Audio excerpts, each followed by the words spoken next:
That's right. It's been good for folks to be out there all week. Oh, yeah. Yeah, And it's just a beautiful spot. And if people haven't been in a while or if you've never been, it's just giving you so many more so reasons much to going check on. it out. Yeah. And you might think with Vancouver week being in the middle of August, that would be kind of hot, sunny, dry. Not lately, huh? Kind Not of the this week. opposite. Yeah. Yeah. Hey, we'll take it. It's a nice break from the excessive heat we have felt so far this summer season, as it's looking a bit like maybe the end of September, the beginning of October, with those storm clouds rolling their way back into the Pacific Northwest with this beautiful live look on this Thursday evening out over downtown Portland. We're just patiently waiting now for some of these clouds to produce a raindrop or two, which will be in store after sunset tonight. But our temperatures on the comfortable side at about 70 degrees, and that sunset is at 8:05. Your showers past forecast does keep those temperatures in the low 70s, upper 60s by about 8 o'clock. I went ahead, gave you the green bikes to go as the cloud coverage just remains, along with those dry conditions. But we are already starting to pick up on a bit of that moisture over the high terrain of the Cascades. A few lightning strikes here, so when thunder roars,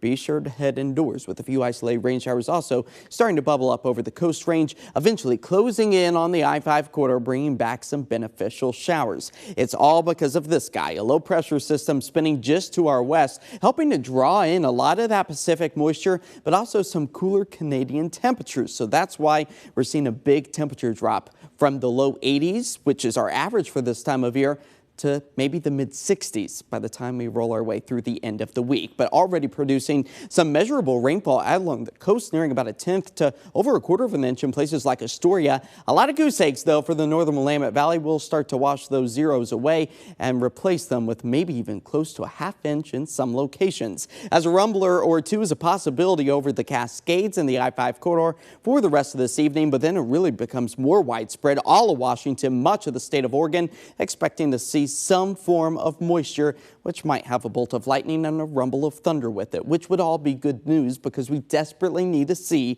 a lot of these colors stripped away from our map. Southeast, southwest, both falling back into the severe drought category as the Portland-Vancouver metro area currently sits in abnormally dry conditions. So not necessarily in a drought, but approaching that category. Hopefully we can put a stop to that with some of those rain showers that are in store for us. And that's going to be impacting those temperatures, keeping us on the cool side.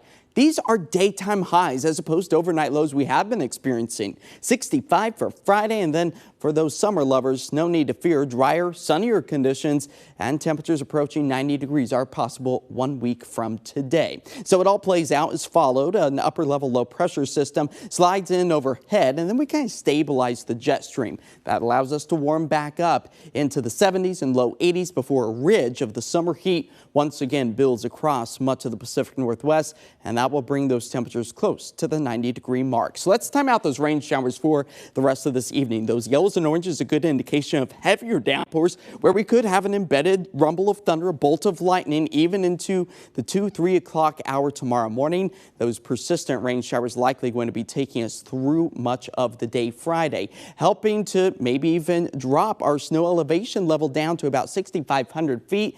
Mount Hood itself could pick up on some of the first few snowflakes of the summer season so far. But the rest of us just dealing with those rain showers as we fill up the bucket close to about 1/4 to a 1/2 inch of rain. Our 7-day forecast does show the teeter-totter of the wet and dry conditions as we move our way into Saturday. And then Sunday, drying things out, returning the sunshine, and then we gradually start to warm things back up by the middle and end of next week. Again, approaching 90 degrees for Thursday.